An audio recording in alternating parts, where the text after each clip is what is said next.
Now we're going to need the small hammer. So I'm going to start with one of the sequoia pieces, and I'm going to start with just putting one of these ribbons. Start it right here on the end, and that wants to be in the center of the little block of wood.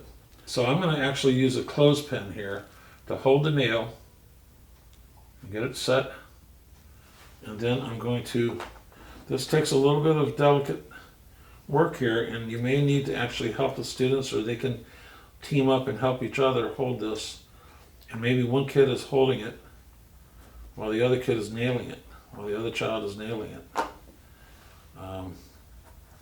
This definitely wants to be in the center.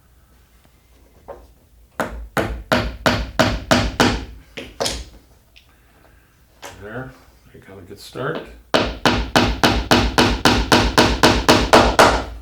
Okay, so that's your very first step, is to get that nailed in like this. Okay.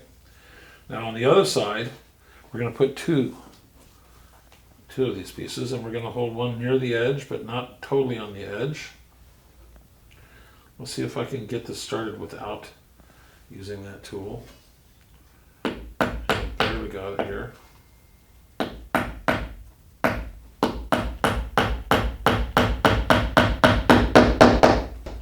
Okay, and then we have the third piece is going to go in the opposite corner.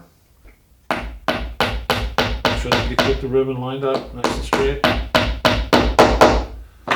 Okay, so the very first one is the most important one, obviously, because you have on one end you have two ribbons nailed in, and on the opposite end you have one ribbon nailed in. Okay, and you lay these out so that they're not in each other's way, and you simply put the next piece on. And of course I'm going to use a different color wood, and I'm going to flip these over,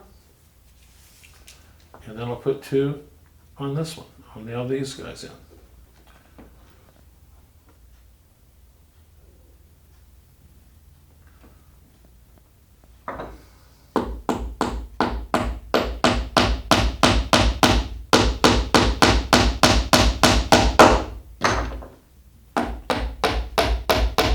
This could be a project that you do with any of your classes, really.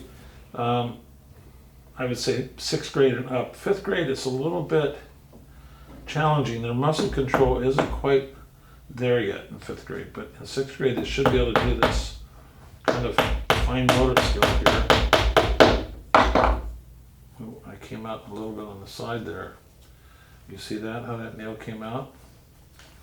Right there, so I'm just going to go ahead and drop it back in and keep going.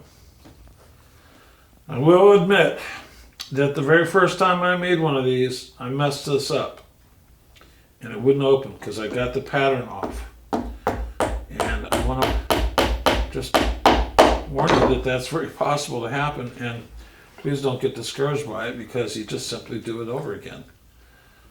It's really not that terrible to do. And we're almost done here. This is the last piece of wood we're going to put on here. And hopefully I haven't pulled any of these too tight, because it won't want to work if they're too tight. We'll see here in a minute if I did it right.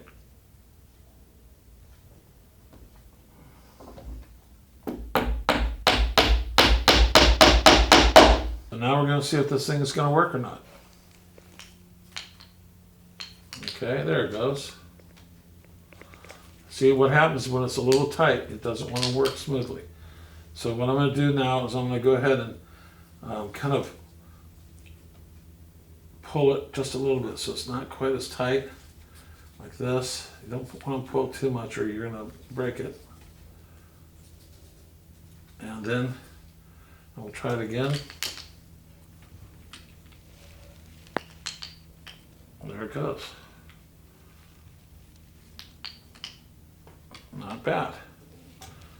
So we have a nice custom-made Jacob's ladder using pine and sequoia wood. Now you could use any kind of wood you want. Both of these are soft woods, so it makes the nailing of the nails into the wood much easier. If you're using a hardwood, that process is going to be a little more difficult. You might want to use even a smaller nail. But you got to have a flat head on it, or it'll go right through your tape or your ribbon. So there we go.